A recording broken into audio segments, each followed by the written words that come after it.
Yo, what's up? It's Ben here from 15 Seconds of Fish. We are a metal electronic duo hailing from the frigid waters of Canada, here to talk about Horse Playset, which is based off of a sample from Andrew Wall. Thank you, Andrew, so much for the opportunity. I spent about 3 days making this the absolute best I could, and I'm really excited to get into just a few of the secrets here. So when I heard the original sample, the first thing that came to my mind was the noise of my childhood friend's even younger little brother running around their house in circles with like a plastic hobby horse.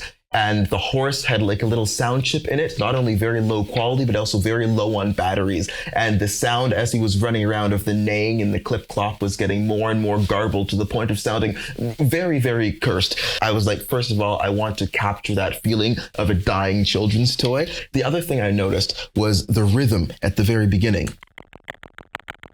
I listened to that and I heard click, click, click, click, click, click, click, click, click, click, click, click, click, click, and I was like, wow, that sounds like a galloping horse. Let's work with that. I decided to come up with an entire song themed around a horse playset. I was thinking of this very funny image. I'll throw it up on the screen here that made me absolutely die laughing the first time I saw it because of how darn versatile this sample was. I was able to use it in so many different ways. I sped it up to about 166 beats per minute and turned it into a bit of a loop of the horse's clip-clop sound.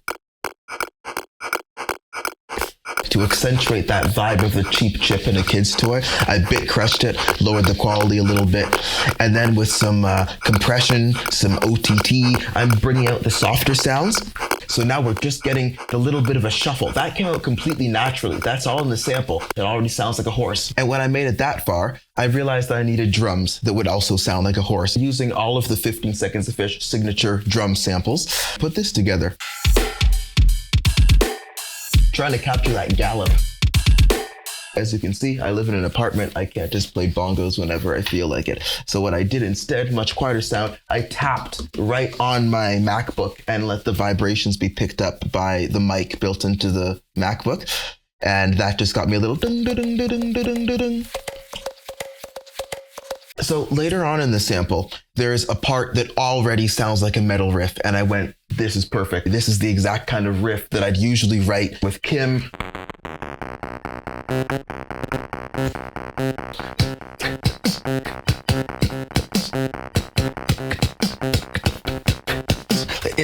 It's perfect. That's already a big metal breakdown. The crazy thing is, all the rhythm guitar in this song is actually just that buzzing right there, put through our normal guitar effects chain. Chopped it up a little bit.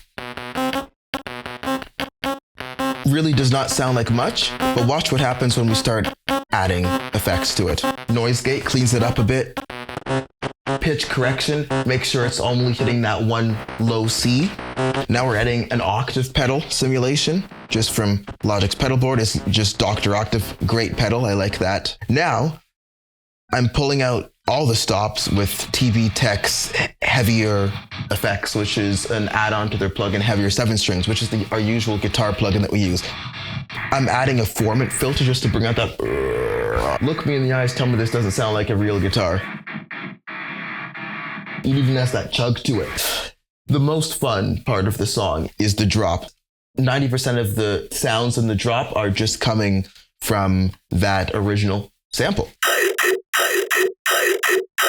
Obviously very bit crushed, very 8-bit sounding. I have another formant filter, the same one as on the guitar to get the oi, oi, the little bit of vowel to it. Great plugin from Kilohertz called Disperser. Really great to throw on things to make them really squelchy and sort of chuggy. So a little bit of that. Gets that warp to it.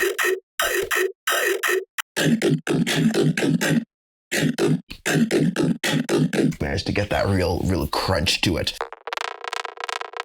So that's just the fast clicks looped very quickly. If I stretch it out, you'll hear it's just...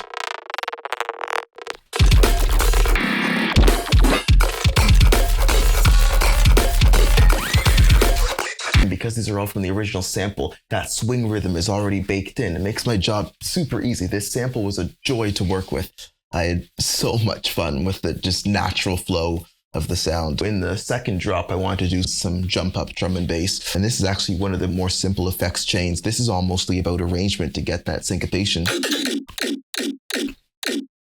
A good cough Whoever's coughing there is a little hoarse. I'm really sorry. I knew from the beginning I wanted there to be a really screechy finale. And so with some stretching of the original sample, pitching it up, and of course employing Andrew Wong's own plugin Transit to get some good movement in the reverb, we managed to get a really nice sort of festival trap almost finale.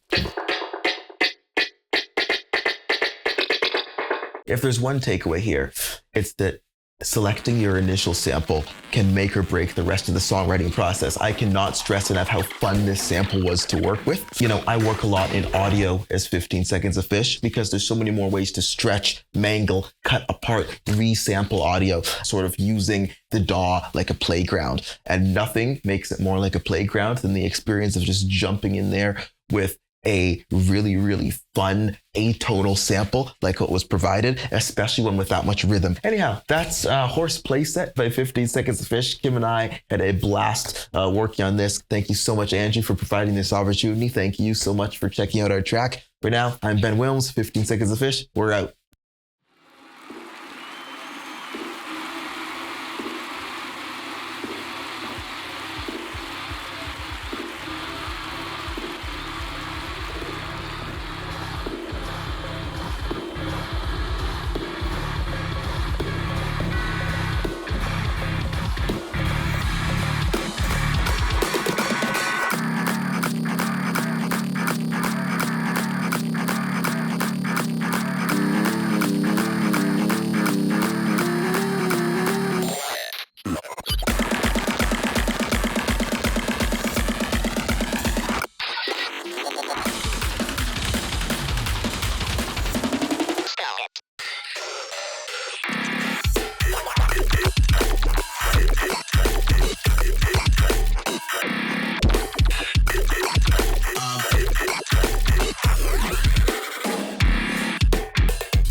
Mm-hmm.